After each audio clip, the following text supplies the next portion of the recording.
지난 화요일이죠. 글로벌 제약사를 통해서 백신을 구매하겠다고 밝혔습니다. 백신마다 뭐 종류라든가 뭐 보관 조건, 유효 기간도 이제 좀 각자 다르지 않습니까? 이 부분 좀 설명 부탁드리겠습니다. 아스트라제네카, 그다음에 화이자, 모더나, 예. 화이자, 그리고 얀센이죠? 얀센 이렇게 예. 네 곳인데 기본적으로 백신의 목적인 어떤 면역 반응을 미리 유도해서 예. 다음번 감염을 예방한다는 차원에서의 목적은 같은데 이제 그거의 몸을 학습시키는 그 과정은 조금씩 이제 차이점이 좀 있습니다. 결국 이런 차이점 때문에 이제 백신의 뭐 보관 조건 아니면 유효 기간 이런 거의 차이도 조금 나타날 수 있는데 예. 특히 화이자나 모더나 같이 이제 mRNA 백신의 기술들은 다소 이제 그 상온에서 좀 불안정하기 때문에 이제 굉장히 초저온 온도에서 영하 60도, 80도 뭐 네, 이렇더라고요. 맞습니다. 네, 네. 그래서 굉장히 초저온 온도에서 보관을 해야 백신의 효능이 가장 이제 잘 나타나기 때문에 그런 보관 조건인 거고, 이제 바이러스 운반체 같은 경우에는 저희가 흔히 알고 있는 상온인 2도에서 8도 정도에서 보관 이제 운송이 가능하기 때문에 그런 점에 있어서는 이제 조금 약간의 차이가 좀 나타나고 있습니다. 예. 한 곳이 아니라 이렇게 글로벌 여러 곳에서 여러 제약사를 통해서 구매하는 이유가 뭐 특별히 있을까요? 결국에는 리스크의 분산이겠습니다. 구매한 백신이 안전성 이슈 때문에 사용하기가 굉장히 어렵다든지 이런 경우를 대비해서 이제 결국에는 계란을 좀 여러 바구니에 담듯이 결국에는 여러 회사 제품들을 일단은 어느 정도 구매를 확보해 놓고 접종은 조금 신중하게 가져가는 접근을 하려고 여러 회사랑 구매를 하고 계약을 체결한 것으로 예상됩니다. 가장 이제 국민 입장에서 걱정이 백신을 개발 중인 이제 제약사 대부분이 부작용에 대한 면책을 요구한다고 알려져 있습니다. 이 면책 조항은 세계 공통으로 좀 적용되고 있는 부분인가요, 지금?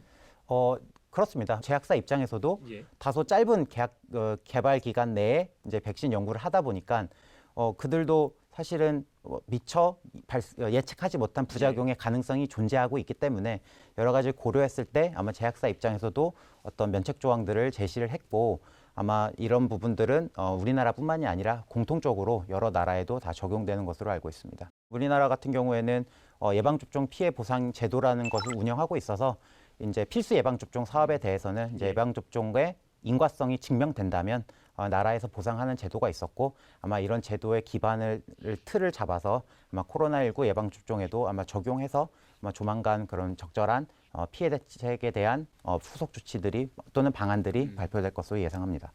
부작용이 발생한다면 이것이 얼마나 좀 경미한 것인지, 어느 정도 좀 심각할 수도 있는 것인지, 그것이 굉장히 중요할 것 같더라고요. 국민 입장에서 굉장히 경미하다고 한다면 약간의 위험성을 감수하고서라도 이제 백신을 맞으면 되는데, 그렇지 않을 경우 좀 생각이 달라질 수 있거든요.